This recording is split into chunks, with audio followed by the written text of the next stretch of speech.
Hi everyone, it's me, KP, and welcome to our next lesson for the Imperfect Journal.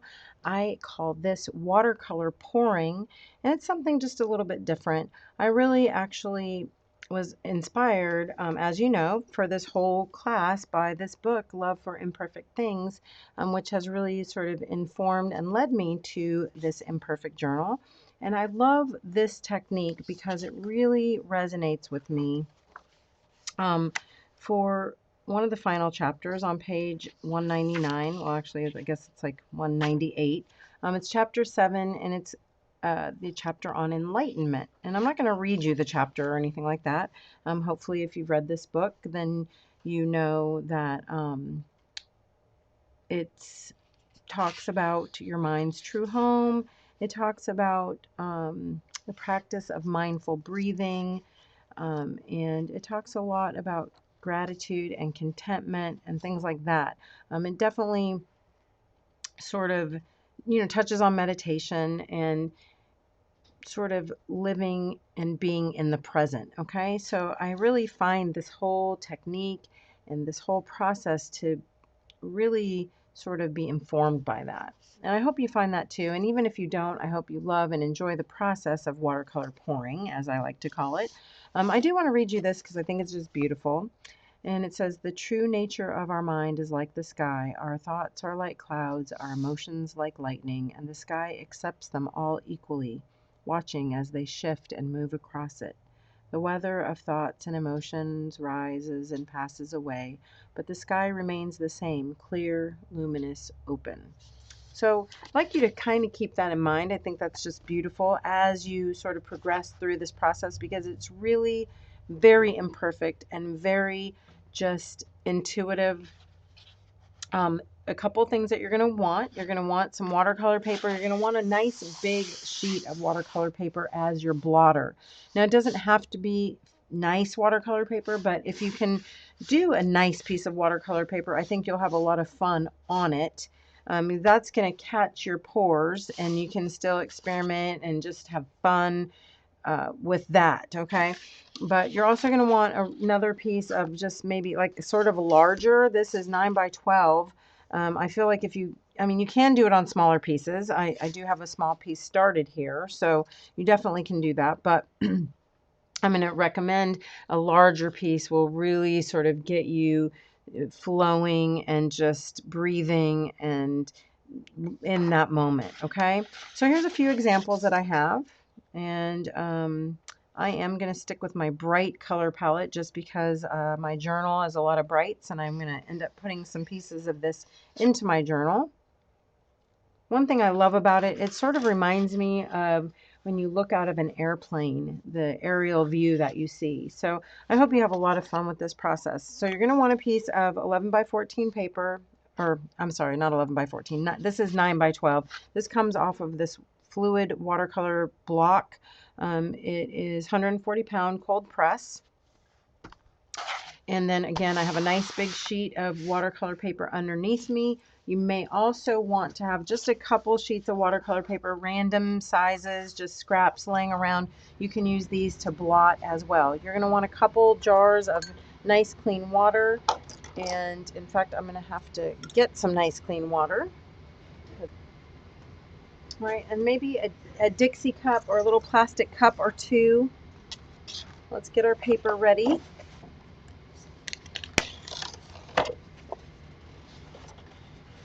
All right, and again, if you are worried about getting watercolor on your hands, and you may want to use some gloves, you may want to have an apron or some clothes that you don't care about splashing. You're going to want some watercolors, okay? So I have some tube watercolors like these, and just colors that you like. And then I do have my core pan set that I'm going to use for painting in. And I also have some Peerless transparent watercolors, and I also have some Radiant watercolor concentrates. If you have some of these, that is great. If not, that's okay too. You are definitely going to want at least a tube or two of color because you're going to want to mix some color in a little cup, and you want it kind of strong. So I'm going to add just about a tablespoon of water, clear water, okay? And then I'm going to add a nice dollop of my color. And this is a phthalo blue green shade. So you know what? I already did one with that color outline. I think I want to switch it up just a little bit. An indigo, something just a little bit darker, okay? And I'm going to put a nice little dollop. We're going to say about the size of, oh goodness, a pollywog. Can you see that? Oh, you may want to add a little bit more if you want your color stronger, or a little bit less if you want it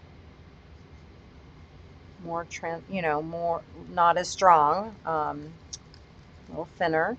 But I want a nice strong color, and I want to mix it up really well.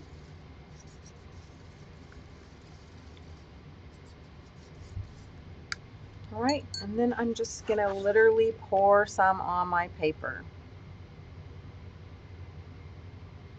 And I'm just gonna hold it and let it flow sort of randomly. And I'm gonna do it again and again, and just however many times I feel like it, and whatever shapes I feel like creating or filling in.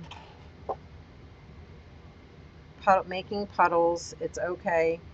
It's actually really freeing and fun, but again, it does make a mess, so please make sure that you have your materials, the way you need them to be. If that makes sense. Okay, I'm going to set that aside to dry for a couple minutes. And while it's drying,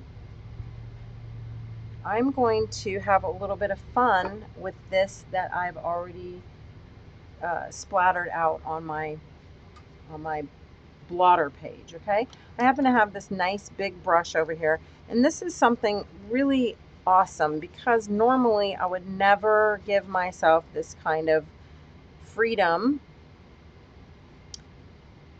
and I would never work with this much paint. And you know what, maybe I will never use this paper again. Maybe it's only to let myself have a bit of fun with a big blue surface, okay? But maybe not. Maybe I get to do things like pull in some other color and just smush it in there and see what it does.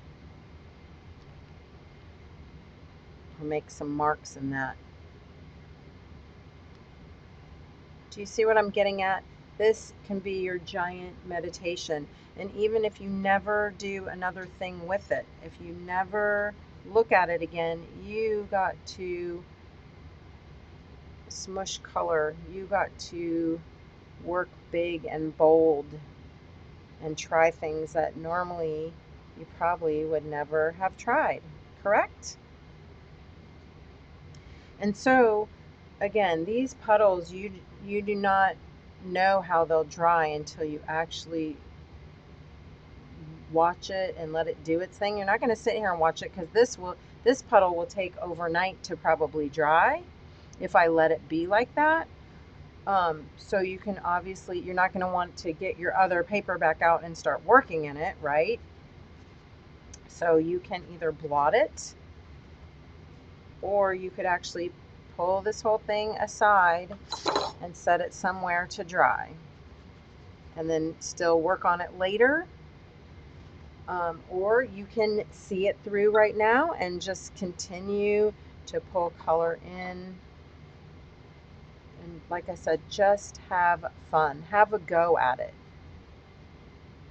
You'll be surprised at what a meditative and freeing feeling this is. And I really, really encourage you to try this.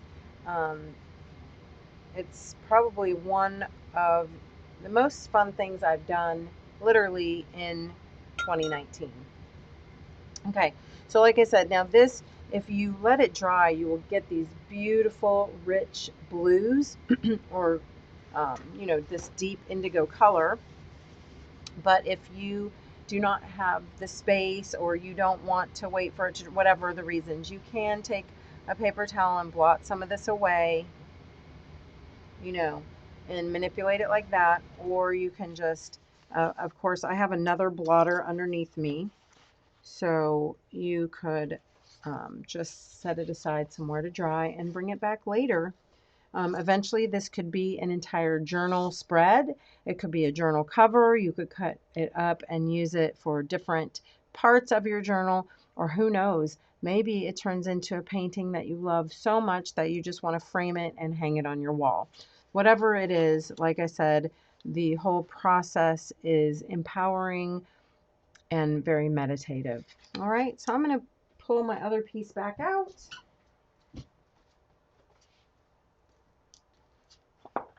And I now have these beautiful sort of outlines. I can look at it different ways and see if I see any imagery in it. If not, you know, I can just paint and have fun and literally go with the flow. Okay, and really I'm just using these little outlines. I call them outlines, little spots, and I can start to fill in. Of course, I could do more pouring if I wanted to. There's definitely nothing stopping that. But I want to go in and just begin to fill in some of my areas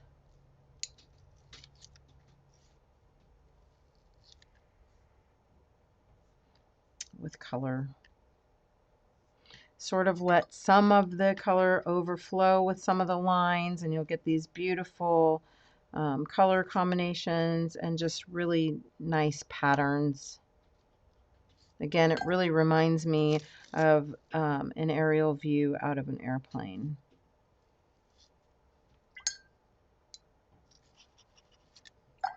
And remember, you could, whatever color palette calls to you, if you wanted to use earth tones, it would be beautiful. If you want to use real muted colors and pastels, that would be beautiful. So, you know, just again, have fun and listen to your intuition as you are filling in the little areas. Don't be afraid to try little patterns.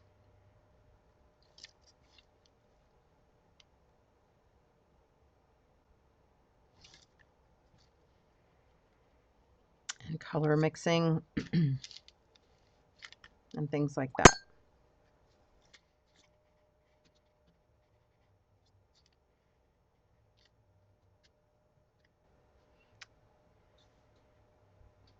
And later on, keep in mind all these little areas could be used for journal spots.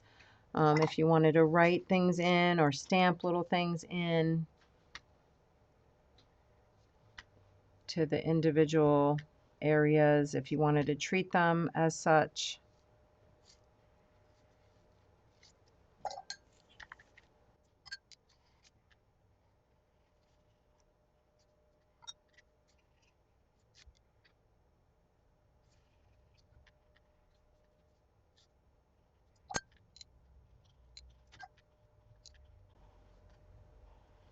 And as you can see, I like to do a lot of color mixing right on my paper. Oftentimes I'll start with one color and then just let it sort of overlap with another.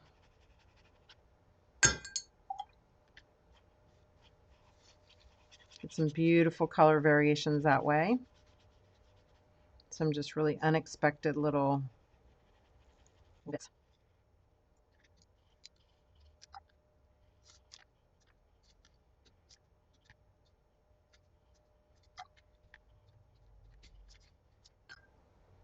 And I don't always go over my little outlines, but sometimes I like the sort of shadow that it casts, or I like the little color mixture, so I don't really mind. I don't really, I give myself really permission to um, just sort of do whatever I want within each little division. And again, I think the randomness of it, it's cohesive by color, and that first pour that we did, those lines are consistent with each other. The color is consistent throughout, and then every little individual piece sort of has its own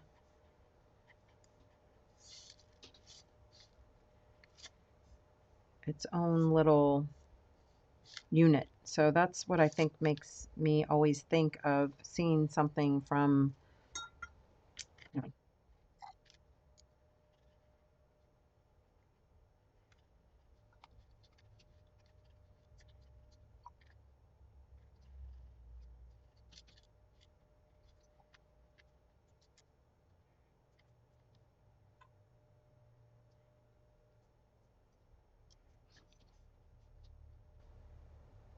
I'm taking that same indigo background color that I used for my pour and adding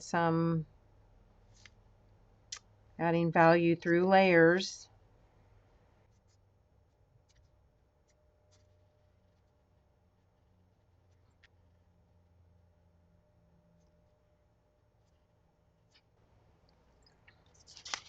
Anyway, I'm going to keep going on in this fashion until all my little areas are filled in.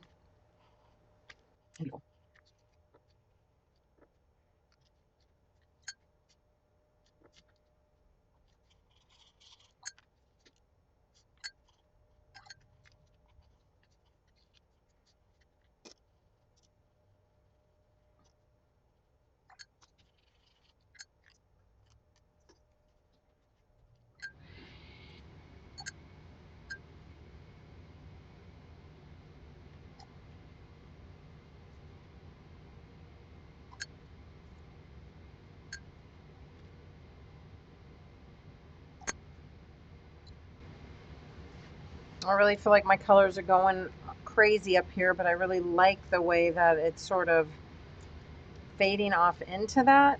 I don't know if I can really explain it, but it seems like all the colors kind of culminate and join together up there, and I kind of like it, but I also feel like it needs a little bit of darkness. So, but I have to wait and let that dry a little bit.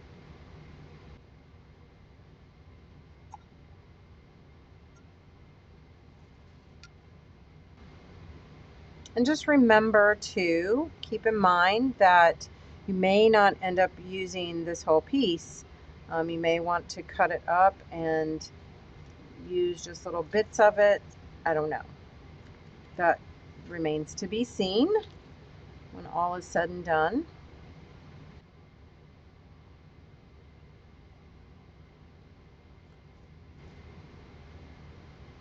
Sometimes it sort of reminds me a little bit of a stained glass window also, which I love.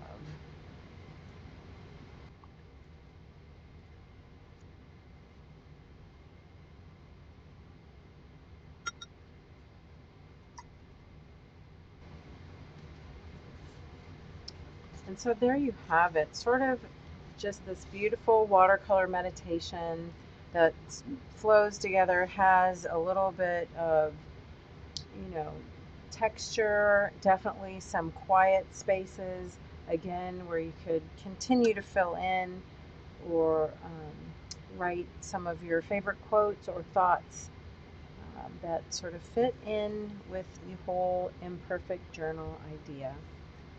And who knows, I may lift this up and see what other wonderful things I could come up with and play in these puddles of delicious color as well. So I hope that you enjoy not only this lesson, but this process in many different ways. I hope that it sort of helps transform your watercolors from being something that is, you know, illustrative and more tight to being loose and free and washy. Anyway, enjoy it, and I can't wait to see what you create. And I will be back here with another lesson in another week. Thank you so much for joining me, and I will see you and talk to you soon.